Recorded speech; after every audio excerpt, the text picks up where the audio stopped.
IELTS 20, published by Cambridge University Press and Assessment 2025. This recording is copyright. Test 3. This is the IELTS listening test. You will hear a number of different recordings, and you will have to answer questions on what you hear. There will be time for you to read the instructions and questions, and you will have a chance to check your work. All the recordings will be played once only. The test is in 4 parts. At the end of the test, you will be given 10 minutes to transfer your answers to an answer sheet. Now turn to Part 1.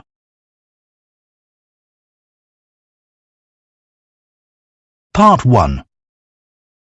You will hear a woman phoning the owner of a house she is going to rent about companies that she could rent furniture from. First, you have some time to look at questions 1 to 5.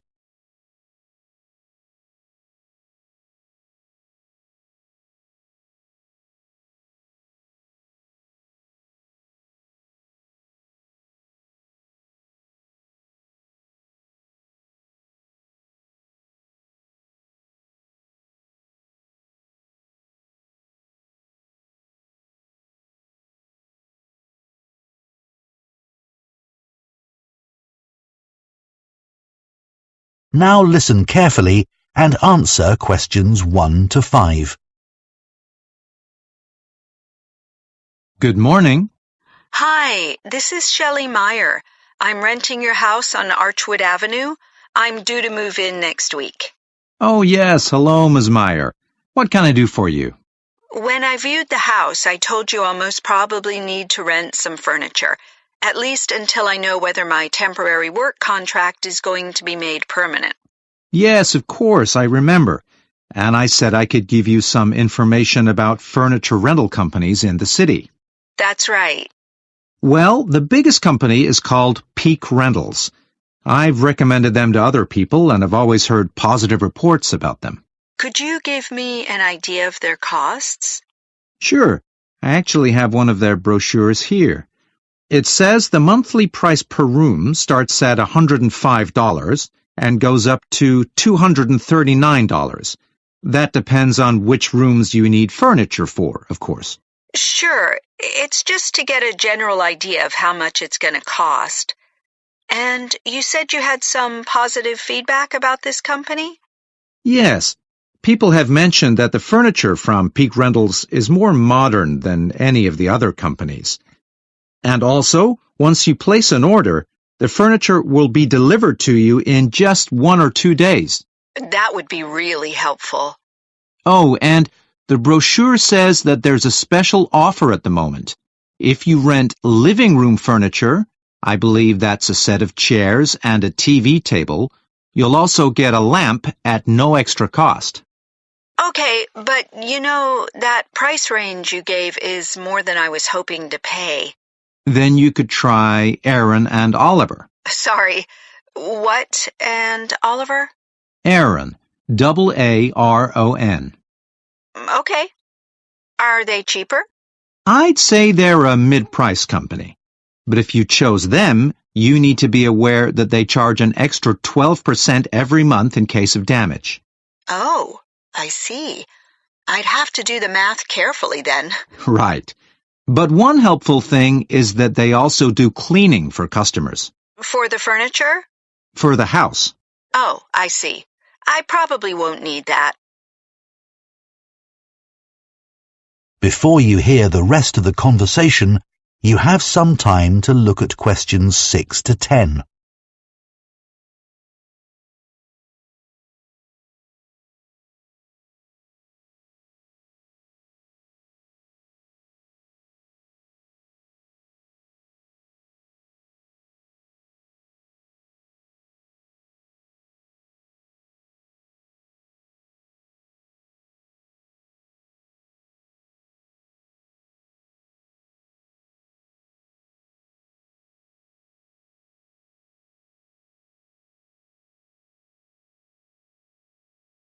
Now listen and answer questions 6 to 10. There's another company called Larch Furniture. It's quite new, and it has the lowest prices in town. That's for both furniture and also electronic equipment. Well, that would be good.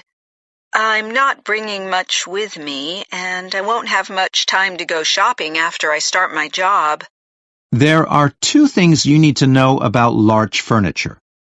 First of all, you have to take out insurance on the furniture, and you need to organize that yourself. That wouldn't be too hard.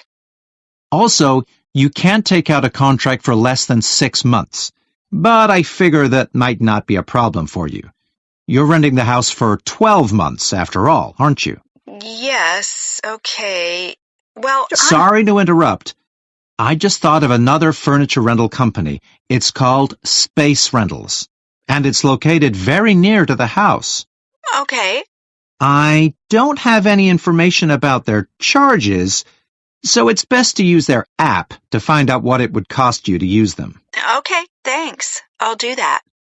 One good thing about that company is that if you don't like the furniture once it's delivered, you can request exchanges, as long as you do that within a week of receiving it. That sounds really great. Okay, well, thanks very much. That's so helpful.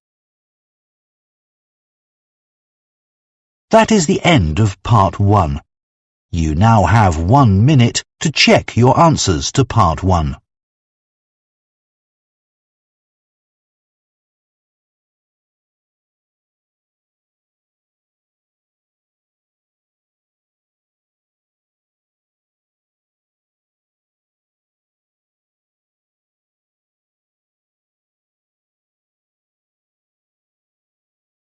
Part 2. You will hear an archaeologist, who is part of a community project to excavate an ancient village, talking to members of the public who are visiting the site. First, you have some time to look at questions 11 to 16.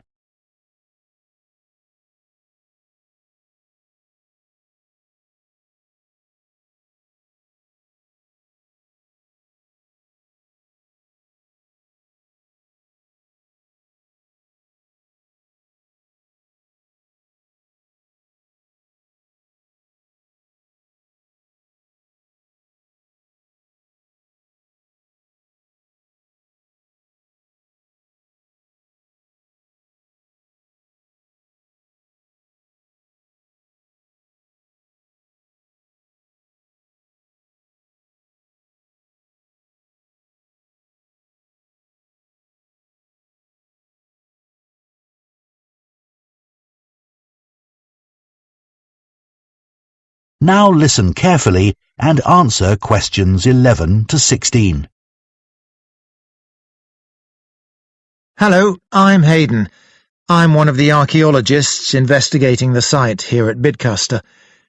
This is the 3rd summer for this community project, and most of the people digging here are volunteers. I'm a full-time archaeologist for the town council, but I was asked to join the project by NHA, a charity which sets up projects like this up and down the country. As you can see, we're next to Bidcaster Castle, which is great because the owners let us use their facilities. So, how did we get to where we are today? Many archaeology projects happen when an ancient object is found, and in our case, that object was a gold coin. Coins are often found by people using metal detectors to look for things buried in the ground, or coins are uncovered when wild animals like rabbits have been digging tunnels. Here, a walker found it on the ground after a rainstorm washed away some of the earth and sand. When the story of the gold coin hit the news, Peter Swift, an amateur historian, contacted me to say he believed there had been a village on this site, centuries before the castle was built. Just by chance, the team found some old maps and documents in our library, which showed 500-year-old drawings of ruined buildings on the grassy area between the outer stone walls of the castle and the river. We knew then we were onto something. Over the 3 summers the team has been here, we found the remains of several buildings, and more broken pots than you can count. Normally you'd expect to find brooches and other jewellery, but we're still waiting to uncover any such items. The people who once lived here were skilled at making tools from animal bones, as you'll see when you visit the exhibition. Besides the discovery of the village, we've also found evidence of human activity on the other side of the river. No other houses or huts so far, but we can see the borders of an ancient field system. At one point we found a long wall and thought it was an ancient palace, but it turned out to be a modern wall.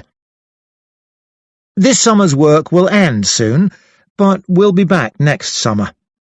In the meantime, we're putting on a series of guided tours for school groups this autumn. Oh, and maybe you saw the TV documentary about our project. That suggested the objects we've found are going to the town's museum, but we don't know that for sure yet. Before you hear the rest of the talk, you have some time to look at questions 17 to 20.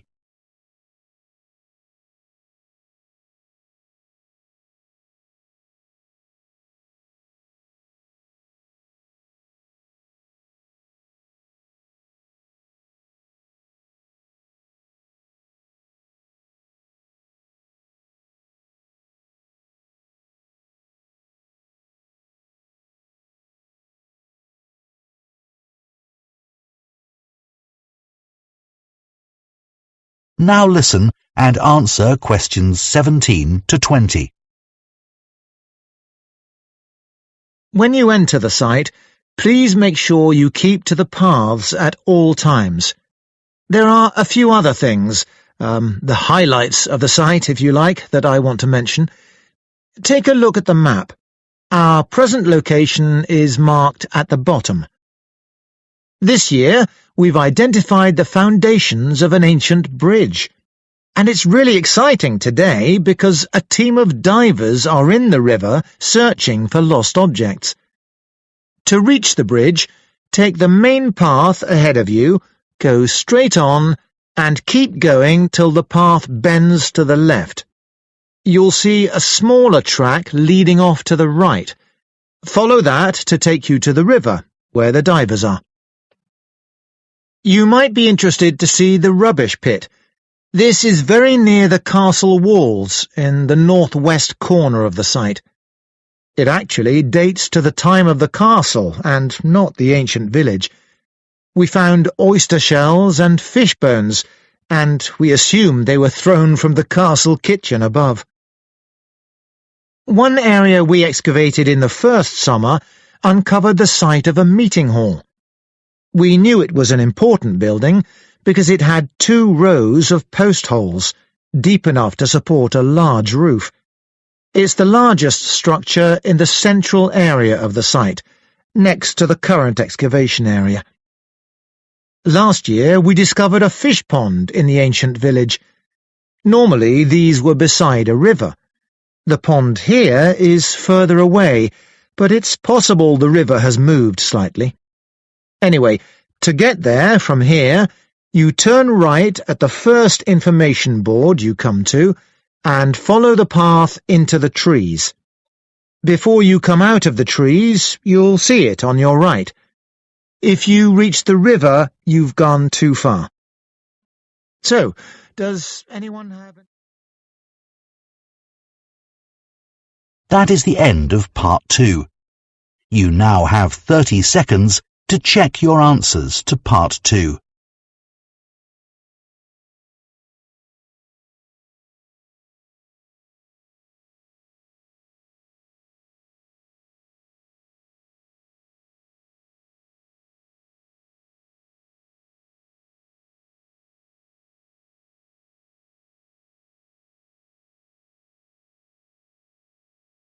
Part 3.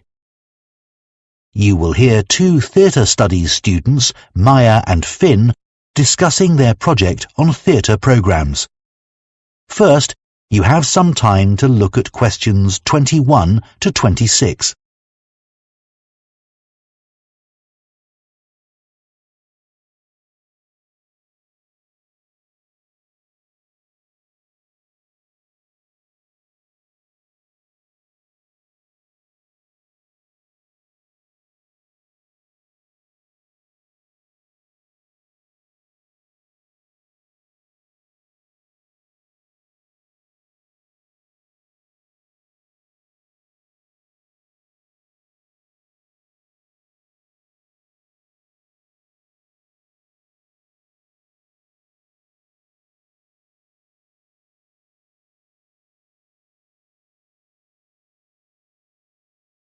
Now listen carefully and answer questions 21 to 26. So, Finn, I've done as much as I can for our project on theatre programmes. How's your research coming along? Okay, Maya. I didn't know theatre programmes are called playbills in the USA till I started looking into the topic. Even though I struggled to find many useful websites, I'm glad we picked this subject. No one else on the course is doing the same as us, although it is one of the research areas of the module convener. That might actually put some people off. I suppose so. Anyway, I hadn't realised there are actually companies specialising in creating theatre programmes. Yes, they're quite common nowadays. Contrary to what many people think, theatres don't hire people to do the programmes. In fact, companies buy the rights to publish programmes on the theatre's behalf and then make their money selling advertising space within the programme booklet. It must be easier for theatres to do it that way. Yes. I remember reading something about programmes in early British theatre. It said that the cast was always very important. Yeah, audiences were very familiar with leading actors, and big names would draw huge crowds. But I hadn't realised that if the programme named a famous actor, that's who the public expected to perform. And if that didn't happen, people accused the theatre of breaking their agreement with the audience. They would demand refunds, and if they didn't get them, there were riots. Outrageous! That'd never happen now. No, people are too polite, even when they're disappointed if the star of the show misses a performance. We should definitely include that information about early audiences in our project. I also think it's important to mention that lots of ordinary people at that time were illiterate, so theatre programmes were of limited value in advertising plays. When a company of actors arrived in a town, they'd parade around the streets in their costumes, beating drums and announcing their upcoming performances. Interesting. I couldn't imagine that happening now either. There's also an interesting comparison to make between 18th and 19th century programmes. Wasn't it in the 19th century that theatre programmes started to resemble programmes today? Yes, and unlike programmes from the 18th century, they always used colour. And there was a greater variety of designs. But personally, I think 18th century programmes were superior because they told the theatre-goers so many things, including about the actors. And about the writer, the plot, and sometimes the history of the play. That's right. What should we say about theatre programmes in the 20th century? I reckon the most important thing is the dramatic change they underwent during World War II. When the government imposed restrictions on the use of paper? Yeah, but that was only in the UK. In the USA, programmes, or rather playbills, continued to be published in the same format. While here in the UK, programmes became merely a single sheet of paper folded to create 4 pages for text. What I don't really get is that after the war, they didn't go back to being more than one sheet, or change in any way for over 25 years. I know there were paper shortages after the war, but only for 5 or 10 years. Strange. Before you hear the rest of the discussion, you have some time to look at questions 27 to 30.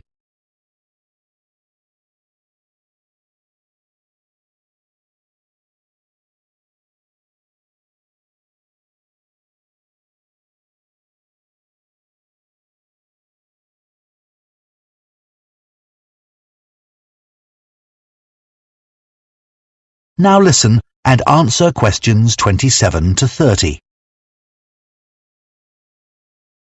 I've got some pictures of programmes we could include on the slides for our presentation. I found a couple too, Maya. Let's go through and see what we think. This is an old one for a play called Ruy Blas. Never heard of that. But the programme looks very decorative. Good enough to put in a frame on the wall. The images are just beautiful. Finn, what did you find? I've got some pages from a programme for Man of La Mancha. I thought this was a good programme to show, Not because of the pictures, but because it contains articles written by members of the theatre company. So we can learn how the production was created and the thoughts and feelings of the cast. Good. I've got a copy of a programme that's now in a museum. It's for The Tragedy of Jane Shore, and it's said to be the earliest surviving document to have been printed on Australia's first printing press. Fantastic! Another programme to talk about is for the Sailors' Festival. It comes from the British Library's digitised collection of programmes that was started a few years ago. It already comprises over 200,000 programmes, which is amazing. Wish I'd known about it while I was doing my research. That is the end of part 3. You now have 30 seconds to check your answers to part 3.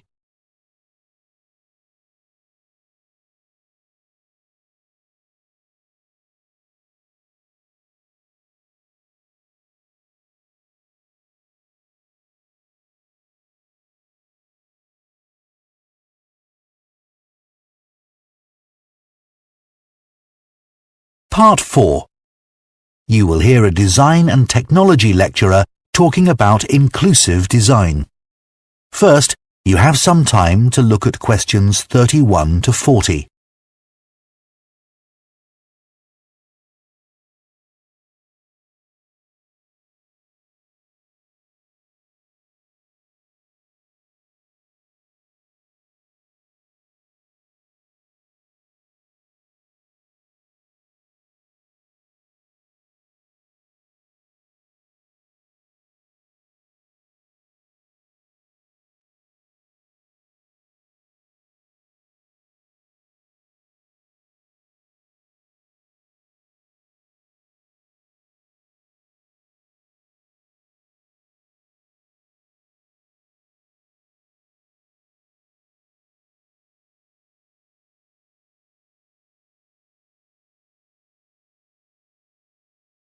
Now listen carefully and answer questions 31 to 40.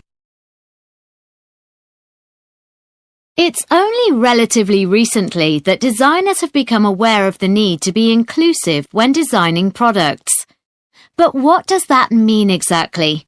Well, it simply means designing products that span economic, social and cultural barriers. It means making sure products are accessible, so that as many different types of people as possible can use them without any type of adaptation having to be made to the original design. Inclusive design is often linked with universal design, although they are not quite the same thing. Universal design aims to make products that work for everyone, and that includes considering the needs of people who have cognitive difficulties, which can present quite a challenge. Today, examples of successful inclusive design can be seen all around us. In workplaces, it is common to see desks which can be adjusted to suit people of different heights, or for wheelchair users. This still isn't always the case, however, and is one reason why office workers often suffer from back or neck problems. You'll find another example in the public toilets of countless hotels, airports and offices. Taps that you activate by sensor require no pressing or twisting movements. These are not only more hygienic, they're also easier for people with dexterity or mobility issues. The tech industry has been criticized in the past for focusing too much on young consumers, but this is changing. Many products are now designed with the elderly in mind. For example, it's well known that vision declines with age, and that we also become worse at distinguishing between similar colors, in particular shades of blue, which is why software designers rarely create interfaces with this color. Motor skills also decline with age, and some people have difficulty doing everyday things, like picking up a cup or opening a door.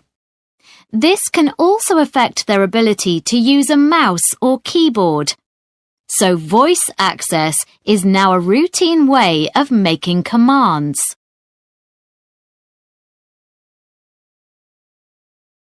It's worth looking at the problems non-inclusive designs cause when not enough consideration is given to a range of users, as it can have a serious impact on people's lives. Access is one obvious example because it has such a huge impact on disabled people's independence. Not being able to access public transport because buses or trains are not wheelchair-friendly means many disabled people can't go out unless someone goes with them. Safety is another issue. Inexplicably, most cars are still crash-tested using a dummy based on an average-sized male. This has safety implications for all women, particularly those who are pregnant, as the seatbelts worn by the dummy are not adapted to accommodate them. Over the past 100 years, workplaces in the UK have, on the whole, become considerably safer. Employers are legally required to provide well-maintained personal protective equipment, or PPE, anything from goggles to full bodysuits, to workers who need it free of charge. But most PPE is designed to fit men.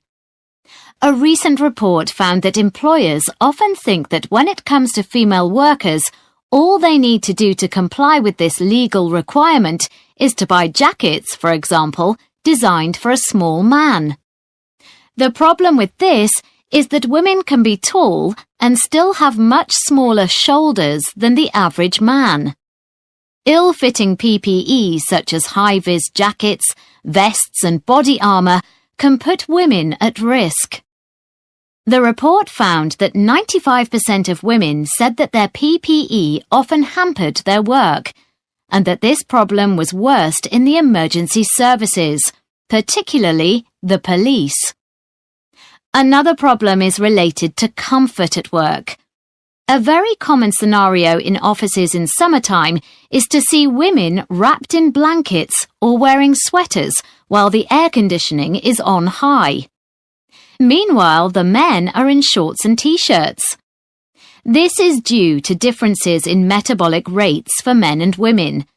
There is a standard setting for air conditioning to be at a temperature of 21 degrees, designed to suit men, and in most modern offices, it's not possible to turn the air conditioning up or down. This means that many offices which mainly employ women are wasting energy by having the air conditioning set too high. As you can see from the examples I've just mentioned, there are serious consequences for designs which don't consider the needs of all users.